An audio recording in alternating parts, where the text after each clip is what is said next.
निवेदन करें 33 कोटि 33 करोड़ जो देवता हैं, अगर उन देवताओं को कम जगह उनको अंतर्भाव करना चाहें, अब अंतर्भाव आप समझ रहे हैं कि नहीं, ज़्यादा बड़ी वस्तु को थोड़े में अगर समेटना चाहें तो 33 करोड़ देवी देवताओं को पंच देवों के अंतर्गत समेटा जा सकता है, उनका अंतर्भाव किया जा सकता है।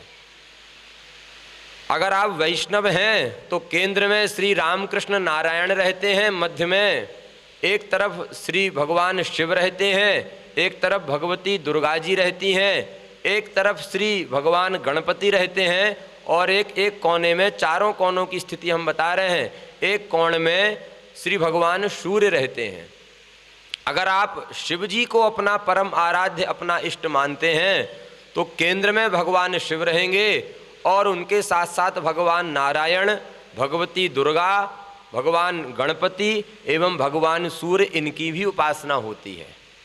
अगर आप दुर्गा जी के परम उपासक हैं, भगवती दुर्गा के उपासक हैं, तो वहाँ केंद्र में भगवती दुर्गा होंगी और अन्य कोणों में जो भी हमने पंचदेव बताए उनकी वहाँ पर उनको विराजमान करने की परंपरा है।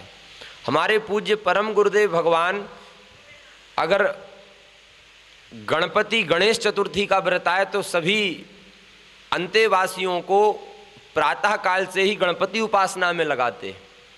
एक बड़े उनके अनन्य भक्त अनंत श्री संपन्न परम पूज्य श्री राम स्वरूप दास जी महाराज, वे ऐसा बताते हैं कि एक बार हमने भगवती दुर्गा के उपासकों को लेकर के कोई बात कह दी। भगवती दुर्गा की उपासना करने वालों को शाक्त कहा जाता है, जैसे शिव जी की उपासना को करने वाले को शैव, विष्णु की उपासना करने वाले को वैष्णव, ऐसे ही शक्ति की उपासना करने वाले को शाक्त कहा जाता है।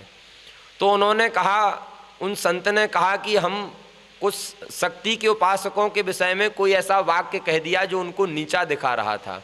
तो हमारे परम गुरुदेव भगवान लेटे हुए थे, लेटे लेटे वह अपनी आसन पर बैठ गए और उन्होंने उनका नाम लेकर के कहा कि अगर तुम शाक्तों के लिए ऐसी कोई भाषा बोल रहे हो तो हम सबसे बड़े शाक्त हैं, हम सबसे बड़े शक्ति के उपासक हैं। क्यों? क्योंकि हम निरंतर राधा राधा राधा राधा राधा का जप करते रहते हैं, और राधा हों, श्री सीता जी हों, श्री लक्ष्मी जी हों, श्री दुर्गा जी हों, अरे कोई भी स्त्री स्वरूप में, स्त्री प्रकार स्त्री के स्वरूप में जो देती हैं उनमें कोई भेद थोड़ी एक समान।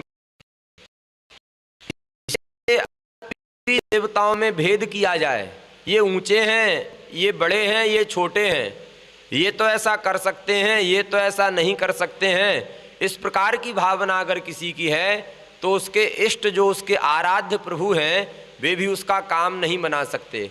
क्योंकि अनन्यता का आशय ये नहीं है कि हमारे जो आराध्य हैं, हमारे इष्ट हैं, वे तो सर्वोपरि हैं और इसके अलावा संसार में कोई कुछ है ही नहीं। ये अनन्यता का कभी मतलब ही नहीं है। अनन्यता का मतलब होता है कि हमारे आराध्य, हमारे प्राणी ही जगत रूप में समस्त प्राणियों में व्याप्त हैं। सचराचर में जो भी कुछ हमको दिखाई दे रहा है वे हमारे आराध्य प्रभु ही तो हैं। जब आपके आराध्य प्रभु ही सर्वत्र व्याप्त हैं तो भला आप किसी के प्रति अपराध करेंगे, किसी के प्रति अपमान करेंगे? हम तो निवेदन करें, आज के समय में ये सबसे बड़ी समस्या है। बड़े बड़े भक्त भी जो अपने आप को समझते हैं वे भी वास्तविक सिद्धांत से अछूते रह जाते हैं, और 20 सालों से भजन की क्रिया में लगे रहने वाले लोग भी कई बार कह देते हैं कि अरे तुम इनकी उपासना नहीं करते हो, तुम तो उनकी उपासना करते हो, वे तो ऐसे हैं, उनकी महिमा इतनी नहीं है। मानो इतने दिनों तक भजन करने के बाद भी ये वास्तविक वैदिक सिद्धांत से सर्वथा दूर ही बने रहे।